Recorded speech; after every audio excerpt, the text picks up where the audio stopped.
Pada zaman ini, jika seseorang memberikan mana kehidupan kepada semua manusia melalui roti dan air anggur Paskah, siapakah dia?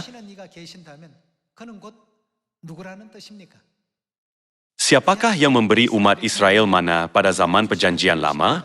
Tuhan. Dalam buku Wahyu bab 2, Tuhan berkata, "Kepadanya akan kuberikan dari mana yang tersembunyi."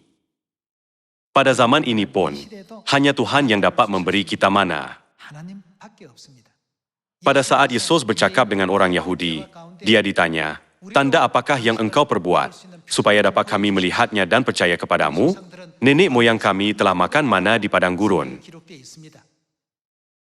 Yesus berkata kepada mereka, "Akulah roti hidup.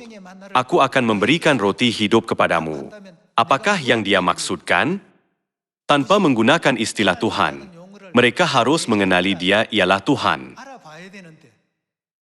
Namun mereka berkata, "Perkataan ini keras."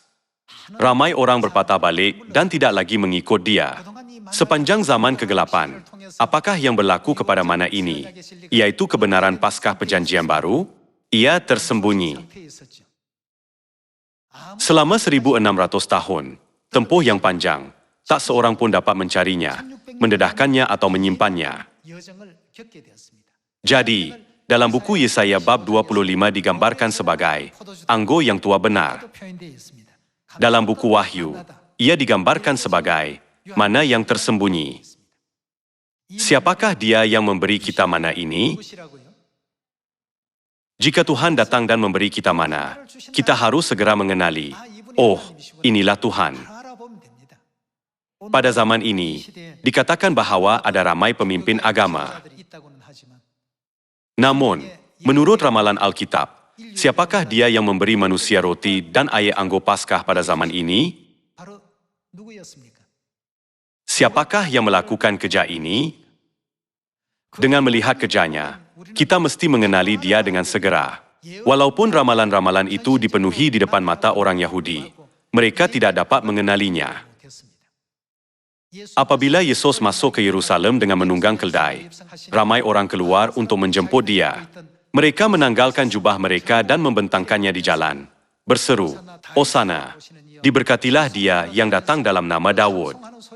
Bunyi pujian memenuhi seluruh kota Yerusalem dengan sukacita yang besar.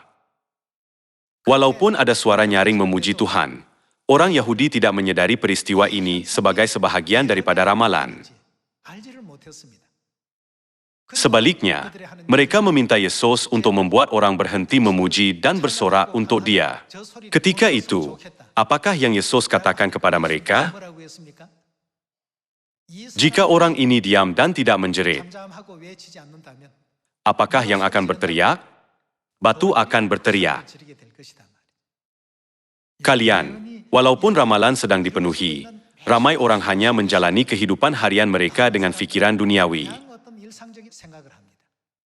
Dikatakan bahwa Tuhan sendiri akan datang untuk memenuhi sebahagian ramalan dalam buku Zakharia bab 9. Namun, mereka bertanya, siapakah dia yang menunggangi keldai itu?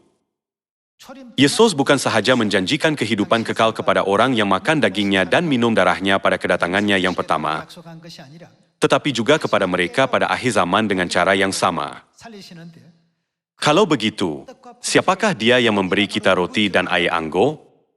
Sedarilah bahwa akulah dia, dan akulah Tuhan. Tiada orang lain dapat melakukan kerja ini. Ia sepatutnya dilakukan oleh Tuhan. Namun, jika orang lain datang dan melakukannya, itu tidak betul.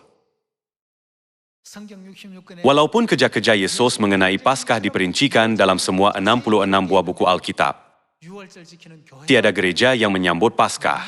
Bukankah ia menghairankan?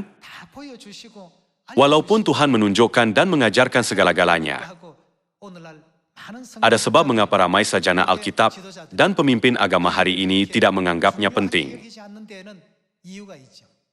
Ini kerana peranan itu bukan milik mereka. Ia peranan yang hanya boleh Tuhan lakukan apabila Dia datang. Sebab itulah Tuhan berkata, "Barang siapa menang, kepadanya akan kuberikan dari mana yang tersembunyi, dan aku juga akan memberikan kepadanya nama baru."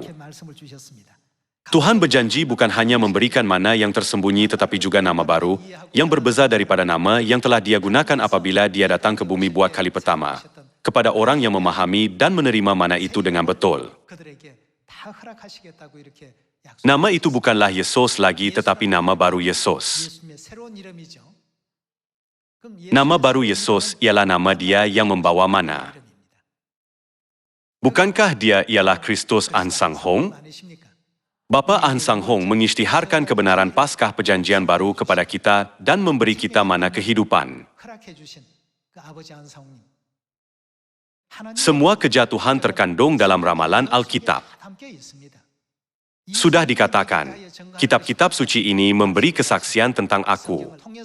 Jadi saya berharap kita akan memahami Bapa dengan lebih lagi melalui Alkitab dan bertumbuh dalam iman yang sempurna.